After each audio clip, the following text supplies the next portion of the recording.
Hey everyone, it's Clint and Shanna back for episode 4 of the Clint and Shanna road trip. The snow tonight kind of kept us a little close to home, but I think what we've got is kind of a fun little adventure tonight. The other day Shanna and I were talking about some of our favorite, stories from the past, and both of us mentioned that growing up with the Ute Stampede was part of our summers. It did mean summer to us. And I think we each have favorite stories from the Stampede. What were some of your favorite stories from the Stampede? You always got a brand new outfit every time the Ute Stampede came around. So shopped at the Total Lady for a lot of years to get my Stampede pants. Did you always get a new pair of boots too, or just new pants? No, I never got boots, but I really didn't get boots. I think Mike bought me my first pair of cowboy boots. I never had boots. So, yeah. What else did you like about the Stampede growing up? The Stampede? Yeah. I just liked when you seen people from high school, because everyone comes home during the Stampede. Seems like a lot of your family and friends come home, and it's just a time to kind of a big family reunion where you all meet together, and I don't know, love Whiplash the dog. I agree with you. That's one of the things that I love about the Stampede is walking through the carnival, or just even going and finding your seat and running into friends from college or high school, or it's coming home. Yeah. And it means so much. The one thing that I hate, my worst memory, is I threw up on the octopus. Oh no! On Bill Boehner. I don't even know if Bill Boehner's around, but I threw up on the octopus, so that was my very worst memory. I think we all have one of those stories. Yeah, I thought I was something. I was probably 13. It was the first time a boy asked me to ride on the ride with him, and I thought I was something. And had ate a bunch of green apples at my grandma's house before I went, so I overshare. This is not good.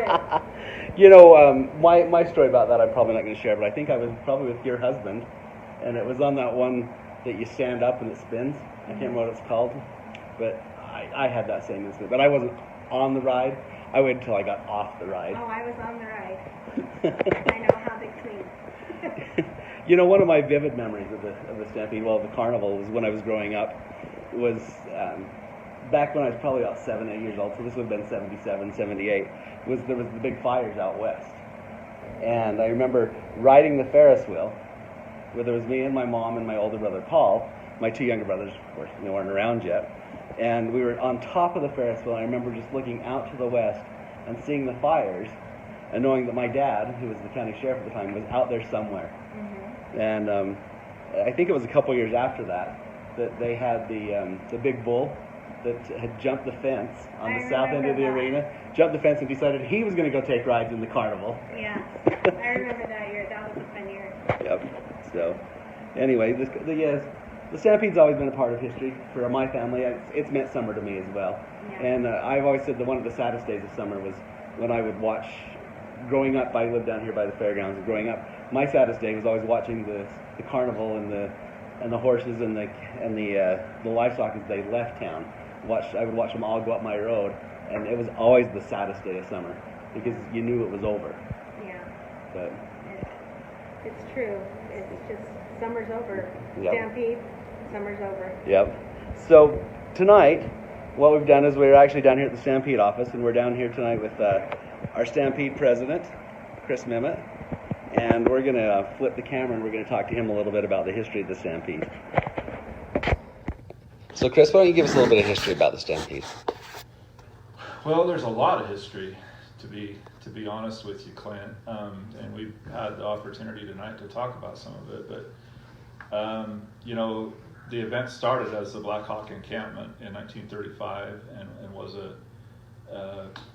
I guess you might say, a community event for the folks that were here to celebrate summer.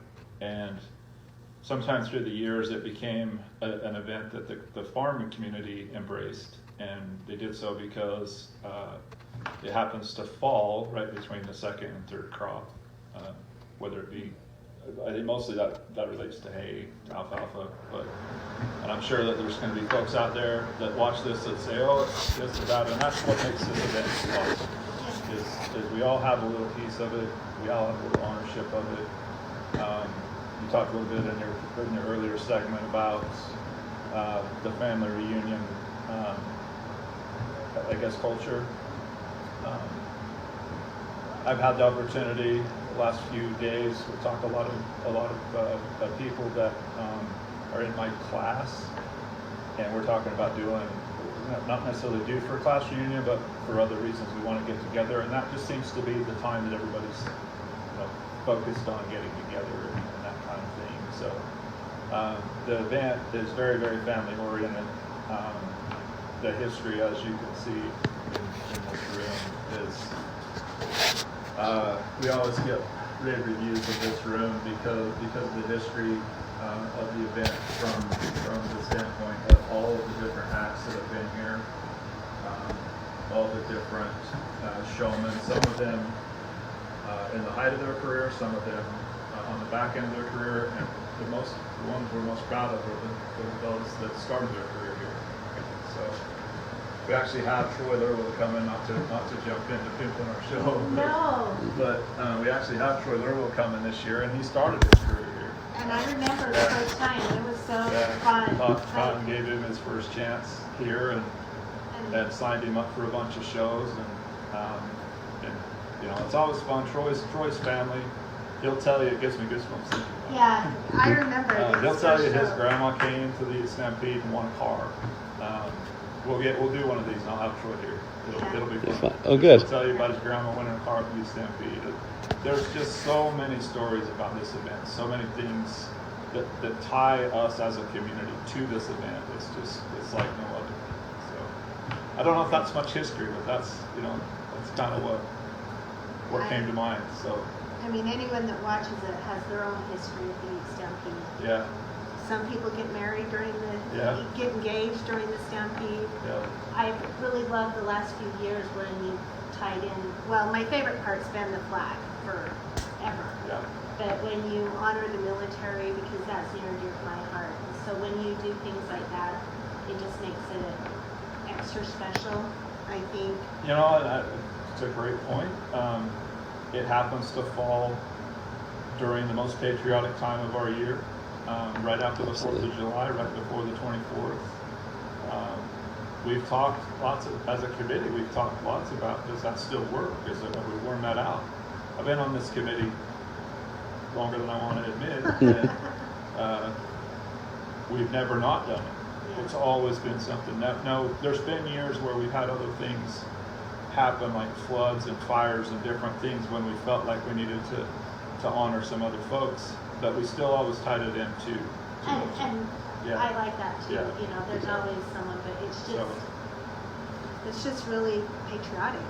And that's what's for me, that's what's fun about this event, and what makes it different is we get talking as a committee about what can we do to make it better, and we always talk about better cowboys, different stock, and all kinds of different things that I won't bore the Facebook world with. But the thing that makes it awesome is the family component, the tie back to this event so far out into so many families. I mean, that's what makes it what it is.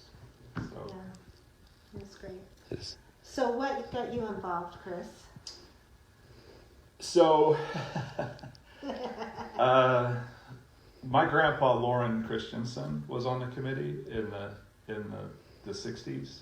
He was on there for 12 years, and so growing up around my family, the Stampede, and we've talked, during this get together here tonight, all of us kind of have that.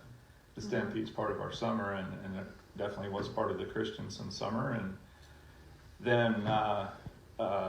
Later on, those that know me know I'm married to Tracy, and her dad was on the committee, and we were pretty involved with them, and so I just never, I don't remember when I wasn't. I don't know. Yeah, that's So. awesome.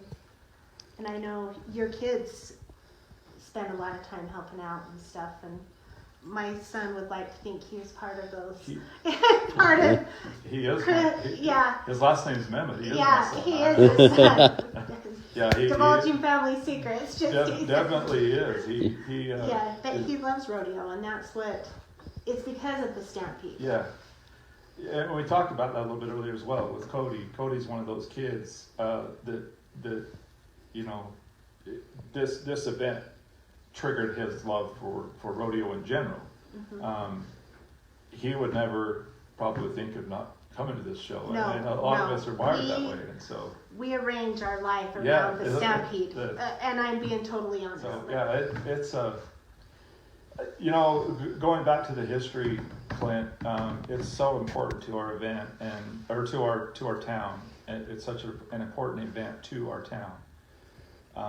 And in this time of you know, not sure what's happening, we're hopeful that it's going to be the time that we all come together and celebrate. So you're working on it for this year absolutely. Now? You bet. We're 100% a go.